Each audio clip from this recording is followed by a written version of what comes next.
wanted to just very transparently, I wanted to share what you shared with me on Friday Oh with my others God. because it got me excited and fired up. So, if I have this correctly, you participated last week in our challenge, and part of that we included 5 free cash buyer leads. And from our conversation, it sounds like 2 of those are now potential clients. So I'm wondering if you wouldn't mind unpacking those details for those who might be curious. My pleasure. Do you Beautiful. want the short story or the long version? As long as it takes. Okay. Okay. So it was like that one Tuesday or Wednesday, we did the challenge, Yep. one listing a week. And Yep. it was fun because I wasn't expecting anything. I just said, if I learn a few good things, which I know I will, maybe there's something here that I can implement. And Right now on. I've been privy to understand certain technologies that's out there in the real estate market, such as PropStream. Yep. But the lead deck that you guys created was interesting. So I just said, okay, I'm listening. And then you gave out the instructions to write down the information and go to the website, LeadDeck.ai, I think it is. So you Dot went to the AI buyers, forward slash buy. leaddeck.ai/buyers. Yep. And I did that.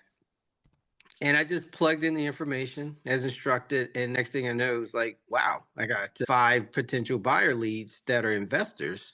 And so I decided to take a look at it and I started dialing the numbers. Out of the 5, the first one was, I didn't get any response. Second person I called, the numbers were bad. I did a robo dialing. So I called all the numbers that was listed for that one record.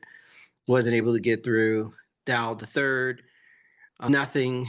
Left a voicemail message. And then the fourth one, the guy answered.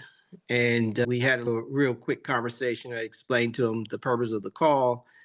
And I noticed that you have a bunch of, you are an active investor. You have a nice portfolio. And I was just wondering if you wanted to add, if you were looking to add to your portfolio of a property that I just listed in the Silver Spring area of Maryland that's got over $100,000 in equity in it. And he didn't know what I meant because that was designed for me to say it that way, just so to get a yes from him. So he said, tell Yep. me a little bit more. And I explained to him that this property, the properties in the neighborhood are selling on average between 675 to 700,000. This one is listed at 575. Would he be interested in learning more? And he said, absolutely. So I went over some of those details with them. And because he's an investor, I spoke a little bit of his lingo, talked about return on investment, that kind of thing. And before you knew it, he says, yeah, I'd like to come by and see the property, but I'm out of town. He was in New York. He said he'll be back in 2 weeks. And then when he asked me a few questions and I answered those questions that must have checked his box, he said, you know what? I actually can actually come back down to Maryland this Thursday. So let's schedule for Friday, he said. So So that's this Friday? past Friday. Oh, this past Friday. Okay. So I met him at the property at 9, a little after 9. I got there at 9:15 because I would have been there at 9 o'clock on the dot. That's the time that he wanted to schedule it for, but he Yep. was running late due to traffic or whatever. So he showed up. If I got there at 9:15, he got there at 40, and which was fine because I turned on all the lights and everything just and made sure everything was straightened out. He walked through. He liked the property to add to his investment, but he wants to write an offer with a 4 in front of it. So Okay. I Okay. owe fiduciary relationship to the seller, not the buyer. Yep. Yep. So I just remained strong and poised. He had the nerve to ask me, how much does the seller owe? And I said, I'm not authorized to have that conversation with you. Yeah, that's easy enough for him to find too. Yeah. That's simple public record information, generally speaking. Or he can find out possibly from his title company as well, maybe. Yep. But anywho, we're still actively communicating, but the seller, she is not going to accept that offer. Okay. So look, But it happened. exactly. And our mantra is more conversations lead to more contracts, lead to more closings. Your fourth call, conversation, appointment, same week. Now the next one, Which was the 5th call. yes. Now this one's pretty interesting. So tell us the deal on that one. So same conversation with the different person, which is the fifth caller, Mr. Villalobos or something. I butchered his last name, but he's a really nice guy. He's an elderly gentleman. The conversation was very pleasant. He made mention that he doesn't have any properties that he wants to buy. And so I just asked him the obvious question, which you had instructed us to make mention of. Are there any properties in your portfolio that you regret purchasing, you wish you can get rid of?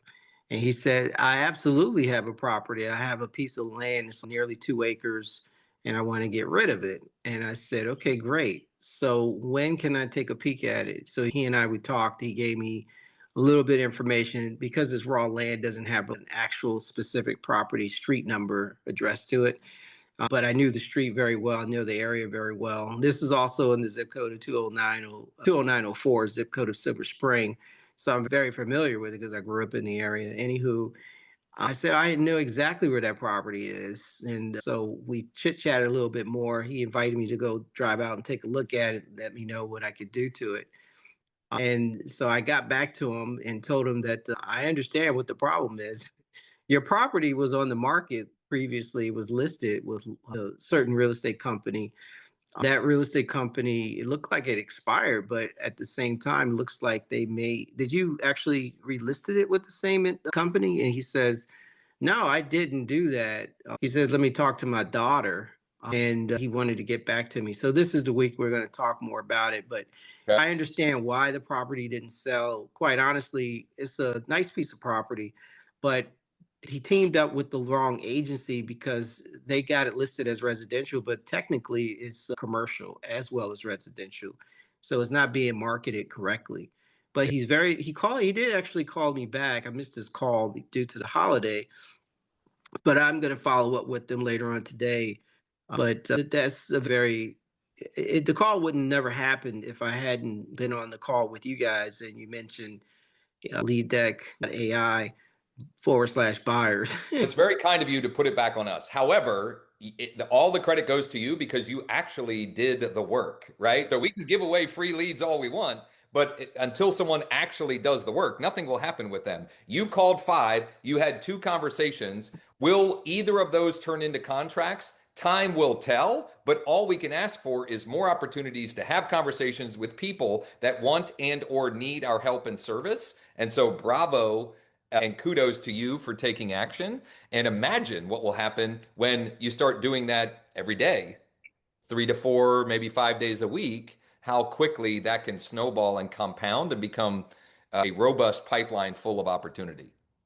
Indeed. Yeah. And I like prospecting. I like making calls. I think I was calling it the term known as trying to conduct like seller interviews Yeah. instead of using cold calling. I think you had mentioned a different We call it outreach, right? outreach. I love Yeah. that. Outreach.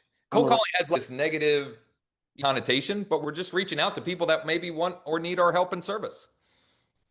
I like that. So I wrote that down. And what's important about that, based on my experience, is primarily the more consistency you have, you develop a very strong, good habit of making the effort to make the calls because it's not about me, it's about me giving a great experience and helping someone else.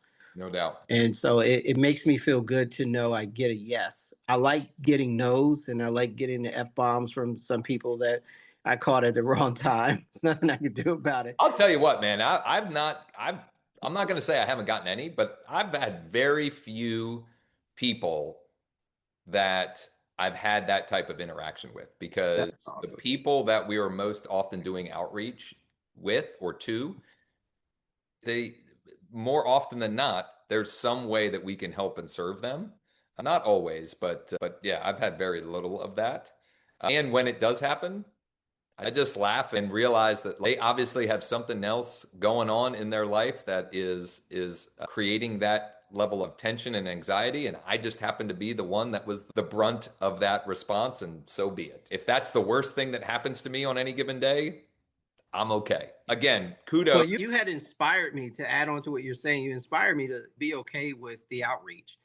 And so before last week, the week before last, 2 weeks ago, literally, I was doing my outreach calls. And I got this disgruntled potential seller who I actually called at the worst time possible. He just lost Sure. one of his lost loved Oh, ones.